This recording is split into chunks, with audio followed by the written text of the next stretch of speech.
What's up, guys? It's Rain City MMA, your boy Bryson with Joey. And today we're breaking down Carlos Ulberg versus Dominic Reyes UFC Fight Night in Australia. Sorry we missed on the Lopez versus Silva card with the 3-leg parlay. We're going to come back right now on this one, get it back for you guys. And let's get it going. All right, guys, we got a sleeper strawweight women's matchup on the prelims. We got Loma Lukumbumi versus Alexia Thainara. Alexia Thainara is a minus 195 favorite, and Lukumbumi is a plus 165 dog. Guys, Lukumbumi in her last fight, I bet on her as a dog. She is a dog. She has great UFC experience at 7-2. But Thainara has very high-level BJJ and shoots crazy takedowns. She has nonstop pressure, and I always think she's going for the finish, guys. For that reason, I got to take Thainara, even though I like Lukumbumi a lot. I just think it's a little bit too big of a jump for her. Who do you got, Bryson? This is such a tough one for me, guys. I love Lukumbumi. She has good wrestling. She lands 2.03 takedowns per 15 minutes on 51% accuracy. She's the first Thai fighter that was ever signed with the UFC. Her Muay Thai is nasty. That clinch game, if she can get that, could definitely give Thainara some trouble. Thainara, though, she looked good. She did face Meatball Molly. We all know how bad she is with her grappling and takedown defense, a little bit of everything. So Lukumbumi will be her toughest test.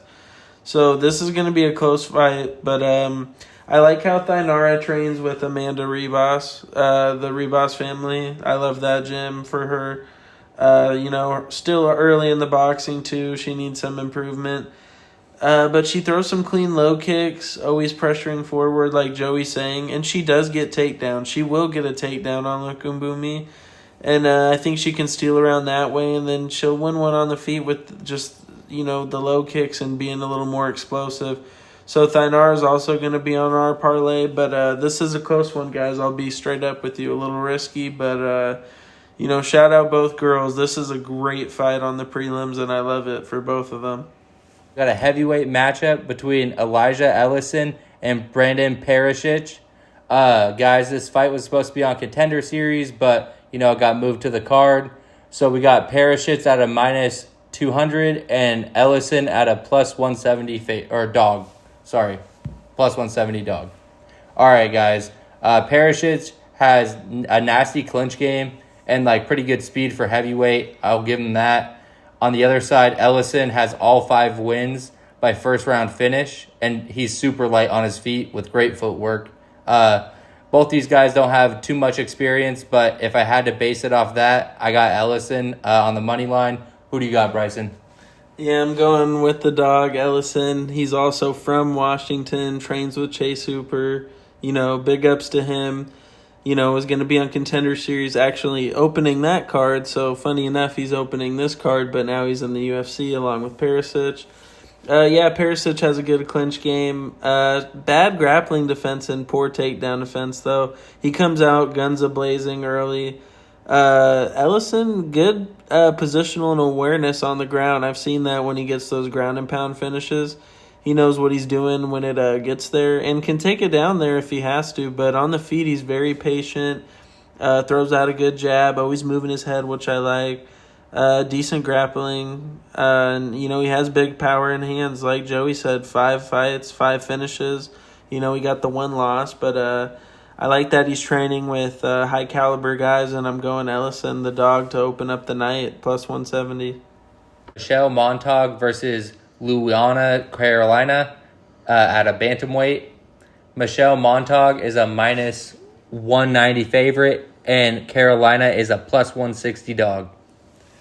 In this fight, guys, Montag drops her hands super low. She has good offensive grappling, and she shoots pretty great takedowns. On the Carolina side, she throws kicks at all levels and wants to stay long to find the range. I got Carolina in this one by money line, but I won't put a lot of money on the first fight. That's just me. What do you think, Bryson? I'm also going Carolina as the dog. I'm kind of shocked she's the dog. She's faced some decent competition in the UFC. She puts out a lot of volume. Good takedown defense, 74%. Yes, when she gets on her back at times, she's not good. But when she's up against the fence, she reverses it well, stays up on her feet. Montag, all 6 wins by sub. She's going to want to grapple. She's going to want to take her down. She has a decent kickboxing style. But a lot of her fights, she's kind of losing some of these. And then until she's not, she'll get the submission or something. But first fight, I think Carolina's a safe pick, and you could also go her by decision. Next up, we got a bantamweight matchup: Colby Thickness versus Josias Musasa. Musasa's coming in at -170. Thickness is plus 140 dog. I think those odds are correct. Musasa he looked horrible in his UFC debut. Got taken down pretty easily, and that grappling defense wasn't there. No jiu-jitsu, no laying on his back even, or how to fall down. Has decent takedown defense, though, which is funny enough. Just when he does get down there, it's bad. Super explosive style, has the KO power in hands. Thickness, obviously a prodigy of Volk. He's one of his main training partners. He lacked power on his feet, though, when he fought to Poirier. Has decent offensive grappling, decent in the scrambles. But I'm going Musasa here, the favorite. It's not a fight I'm looking to bet on at all, but it should be an interesting fight, to be honest. A fun one on the card. Who do you got, Joey? Yeah, I bet on Musasa's last fight, and I see him getting a little layup win here. I think Thickness or whatever throws a super low volume, and he likes to counter punch. And Musasa doesn't mind going first. He will go first, and it'll hurt. He does have that KO power in the hands, like Bryson said. He also does have great cardio, and he throws crazy low kicks. So I think Musasa throwing a crazy low kick, and with Thickness' awkward style of his movement, he's just going to get chinned, maybe a TKO on a leg kick, but I'd go just Musasa money line on this fight. All right, guys, next up, we got a lightweight bout between Larondo Bedoya and Jamie Mullarkey. We got Jamie Mullarkey at a -120 favorite, and Ronaldo Bedoya at a even money plus 100 dog.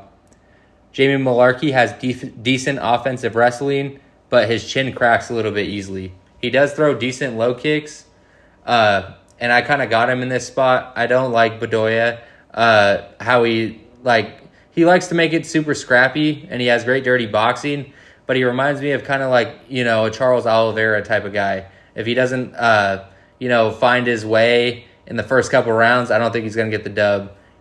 He shows to have good cardio, and, he has a little bit of heart, but I feel like he trains like Charles Oliveira, and I think that's a little scary. I won't put my money there, so I got Mullarkey for that reason. Who you got, Bryson? Yeah, I'm going Jamie Mullarkey. If he gets this fight to the clinch and works that Muay Thai on Bedoya has 33% takedown defense. He keeps changing weight classes. This guy still hasn't won in the UFC. He's 0-3.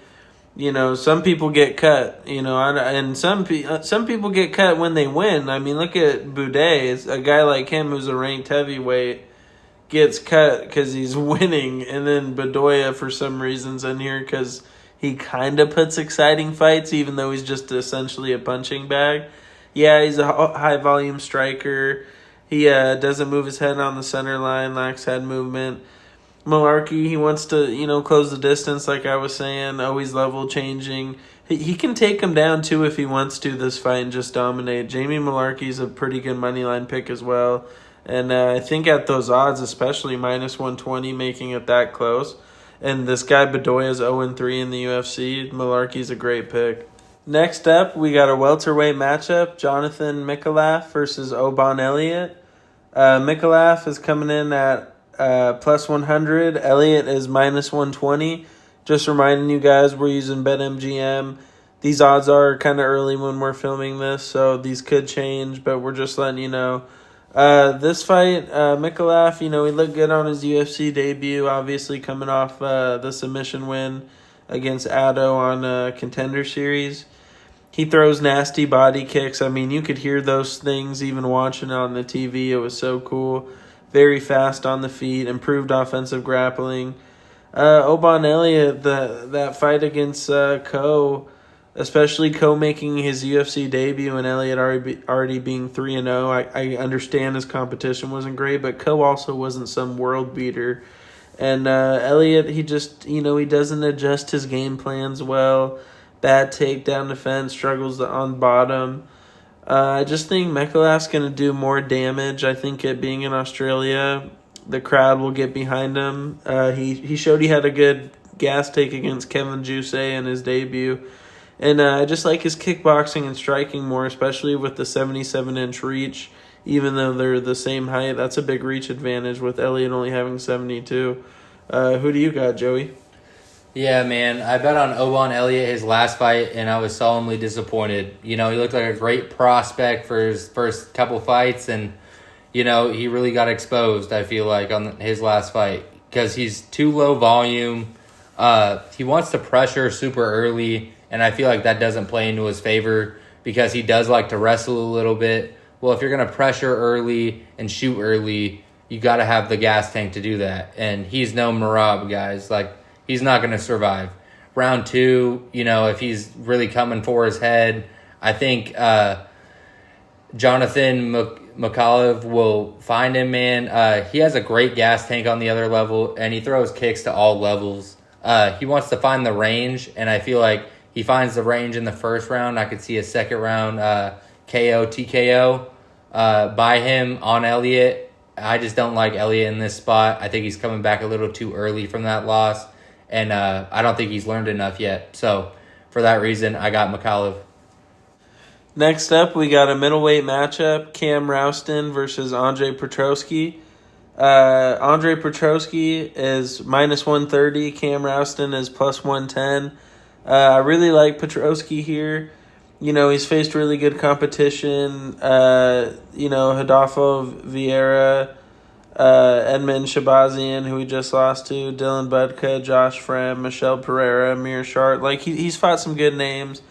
Has excellent offensive grappling, advances positions well, very aware on the mat. Shows on the feet, good power.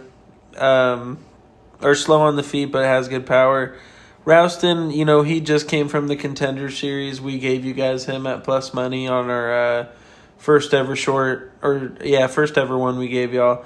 He times his takedowns well, showed improvement in the hands, obviously, but the competition is going to be a big jump here. Petroski, I think he's going to just out-grapple him and win a pretty obvious decision, maybe even tap out Rouston here. So I'm going Petroski, and I think he's a safe lock. He's going to be on our parlay for you guys. Who do you got, Joey? Yeah, man. In this one, we picked Cam Rouston last time, and he was good and whatever. And I got Petroski in this one. I didn't like him in his last fight. I thought he was going to lose a little bit, and it was a close fight, honestly. He could have won, but unfortunately he didn't. I like him a lot in this spot. Rouston does struggle off his back foot, and Petroski really likes to push a pace and be dominant. He has great wrestling. He lands 3.21 takedowns per 15 minutes at a 51% accuracy, which is pretty crazy. Cam Rouston, on the other hand, does have good takedowns and solid BJJ, but I think Petroski's just going to take advantage of that takedown and really do some damage compared to Rouston. So I got Petroski by money line, and if you feel a little crazy, maybe a knockout or sub, but I like Petroski money line in this fight. All right, guys, next up we got a light heavyweight bout, Navajo Sterling versus Rodolfo Bellato. Sterling's coming in at a minus 235 favorite, and Bellato's plus 190. Kind of weird spot for these guys. Sterling hasn't really fought great competition yet. Then Bellato coming back from that Paul Craig kick in the face, that was just so wild. I mean, I've never seen anything like that in MMA. Bellato does have solid jiu-jitsu, comes out and pressures early, got the, he swings big. Navajo Sterling, good kickboxer, obviously trains at City Kickboxing. They're pretty high on him. His gas tank, his cardio does start to fade in the later rounds. He has 61% striking accuracy, or striking defense, which I like. he's very calm, patient. He mixes in the kicks, throws a good teep kick. I like his IQ. I think Sterling's a good pick here. I think there's a lot of good picks on this card, guys. And yes, I think it will be heavy, towards the Australians, which rightfully so if you're going to make it this big of a card and have all these good prospects on there. Australian MMA has come a far way, especially with all their champions. You got Volk, JDM. I think Whitaker was interim at one point. Shout out all those guys. And, who do you got in this one, Joey? This is a fun one. Yeah, man. Bellato, I don't know. He is pretty good, but, he has 61% striking accuracy, and he does leave his chin up a lot. I think Sterling, just how he fights. His cardio does fade, like Bryson said, but his striking defense and also his takedown defense, guys. He has a 78% takedown defense, which is crazy at light heavyweight. His kickboxing style is insane, and this will be his toughest fight, but I do think he will pull through for us, guys. Bellato does get tired late in the fights, and even though his striking accuracy is 61%, I think Sterling will make him give up, guys. I got Sterling on the money line for this fight. I'd say if you want to play the KO just because they're bigger guys, go ahead and do it on a risky one, but let's go Sterling. All right, guys, we're starting off the main card with a lightweight bout between Tom Nolan and Charlie Campbell. Tom Nolan is a minus 165 favorite, and Charlie Campbell is a plus 135 dog. Tom Nolan, guys, he throws crazy volume, and he works to the body super well. With that being said, though, Campbell has solid offensive grappling and great speed and precision. For that reason, I'm going to take Charlie Campbell in this fight. Who do you got, Bryson? This was a tough one for me, guys. Nolan obviously being the guy who was already in a training camp, and now Campbell coming in on short notice. I think it's not a good matchup for Nolan, though. He times his takedowns very well, shows solid boxing. Like Joey was saying, good speed and precision. Always looking for combos, which I like.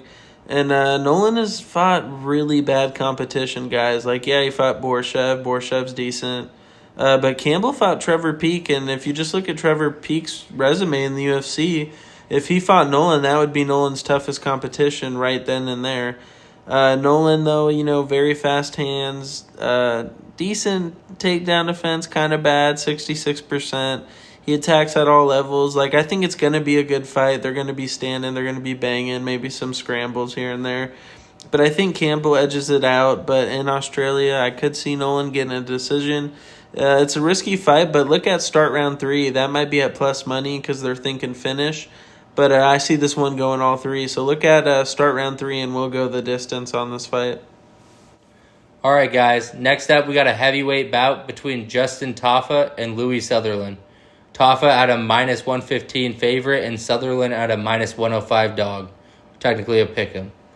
On the Tafa side, guys, he has bad takedown defense at 53%, but he does have big-time power. On the other hand, Sutherland has very good technical striking and crazy ground and pound. He also does have a pretty great gas tank, and I think Tafa, I've seen him in a couple fights. He's faded a little bit in the third round. For that reason, I'm going to take Sutherland on the money line. Who do you got, Bryson? Yeah, I'm going Sutherland. Sutherland also making his UFC debut. Tafa brothers, they're just so low level. It's unfortunate you got, good UFC fighters, Rosenstrike, Budai, Taylor Lapoulis. You got guys like that who are on 3-fight winning streaks or, winning in the UFC. I know Rosenstrike wasn't like those other two. But then you got guys like the Tafa brothers who are low fight IQ, don't take their career seriously, fat as hell. I'll give the other brother credit. He started trying light heavyweight. At least he somewhat looked in decent shape. But Justin, still going to be big. Horrible gas tank. I've seen some good tape from Sutherland. Sutherland, he reminds me, I don't know if you guys watch The Boys, but he's literally Butcher from The Boys. That's his whole personality. He's crazy. He's going to get up in your face. He throws some powerful low kicks, has a decent clinch game. He looks a little sloppy sometimes with his body language, but he actually has a great gas tank. I think Sutherland at minus 105 is a steal. I would cash that in and put that in on the money line for you guys. All right, guys. Next match, we got a welterweight matchup: Jake Matthews versus Neil Magny. Magny's coming in at a plus 325 dog, and Matthews is a minus 425. Just reminding you guys throughout the video and, through the whole thing, we use BetMGM. For me, I got Jake Matthews. I think his last fight against Chitty Bang Bang, me and Joey picked him as a dog. Cashed in big for us, getting that first round sub within, I think, a minute. He just hopped on his back. He has elite jiu-jitsu, great counter puncher. Goes at all levels, too. Works to the body very well. Good combos. We know Magny has a good clinch game. The chin's still cracking. I know he looked good. And I believe got a knockout against Aleski Dos Santos. That was a good comeback win for Magny. I think he was a dog, too. He shoots good double leg takedowns. Has fought the best of the best. Matthews has fought good competition too. But we got Matthews catching in Magny at a good time. He's 31 years old. Magny's 38. I know there's a big reach disadvantage. There was against Chitty as well. I just think Matthews is going to come in here and dominate. So we're going Matthews money line. And I'm going to take Matthews by finish knockout. Who you got, Joey? Honestly, guys, Neil Magny's a dog, but he's 38. I think it's his time to go. Like Bryson said, he throws a great double leg takedown. He throws great straight shots. He's fought the best of the best, which he does have in his bag. So never count him out of a fight. But, at that age, your mind can be in it and your body's not in it. He also does struggle checking the low kicks. So I can see Jake Matthews, as Bryson said, he works, throughout the body and the legs really well, and then checks a hook upstairs. I can see him, throwing a little leg kick, getting Neil Magny down, and finishing a ground and pound here. So I'll take Jake Matthews on the money line. I could see not start round or not go the distance in this fight would be also a good pick. All right, guys, for the featured fight of the night, we got a featherweight matchup between Jack Jenkins and Ramon Tavares. Ramon Tavares as a plus 240 dog, and Jack Jenkins as a minus 300 favorite. Jack Jenkins throws brutal fast low kicks, guys, and he has crazy stand-up game. Ramon, on the other hand, has technical boxing in his hands, and he has some pop in his shots, but he does struggle checking the low kicks. That's where I think Jack Jenkins will succeed. I could see him getting a finish here. I could see him maybe, tagging him with a low kick and then just throwing a feint game and hitting him with an uppercut or something crazy. I got Jack Jenkins on the money line, though. Who do you got, Bryson? I'm also going Jack Jenkins. He will be on our parlay. So far we got Thainara and Jack Jenkins. Jenkins has 61% striking accuracy. Does struggle against good grapplers, but he doesn't have to worry about that this fight. Ramon's a straight boxer. Yeah, some grappling here and there, but no wrestling. He absorbs 7.41 significant strikes per minute, guys. Ramon he gets into too many fights. I just don't think Tavares knows what he's doing. Solid takedown defense, but Jenkins, he could take him down. And like Joey was saying, those low kicks are brutal. He even has a knockout in the UFC with those low kicks. He blitzes in and out very well. He's fought tough competition. Gabriel Santos. He fought Chepe Marscal.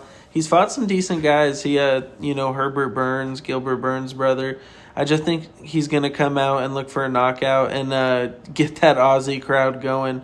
So we're going Jenkins money line, and look at Jenkins knockout round 2, round 3. All right, guys, breaking down the co-main event of the evening. We got Jimmy Crute versus Ivan Erslan. Jimmy Crute at a minus 185 favorite, and Erslan at a plus 150 dog. Guys, Jimmy Crute has high-level offensive grappling.